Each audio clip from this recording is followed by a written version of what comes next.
How to fix iMessage stuck on verifying phone number. Hello guys and welcome back to the channel. In this video, I'm going to show you how you can resolve the iMessage verifying loop by toggling settings, updating your number, resetting network, and giving carrier verification time so your phone number can finally register correctly. So let's get started. What you got to do is first of all, click on settings and then head over to general, scroll all the way to the bottom. Click on transfer or reset iPhone. You got to click on reset over here and then you got to simply reset network settings. If that doesn't solve your issue, you got to scroll all the way to the bottom, click on apps and go to the search bar, type in messages, click on messages and you'll be able to see this iMessage toggle button over here. What you got to do is simply click on it, toggle it off, wait for 5 to 10 seconds and then toggle it back on and the issue will be resolved.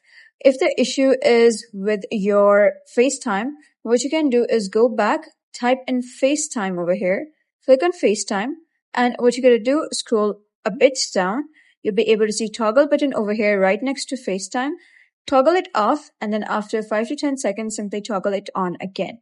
And once you do so, your iMessage stuck on verifying issue would be resolved. So that's it for today's video. If you found this tutorial helpful, give it a thumbs up and don't forget to subscribe for more helpful tutorials. I'll see you in the next video.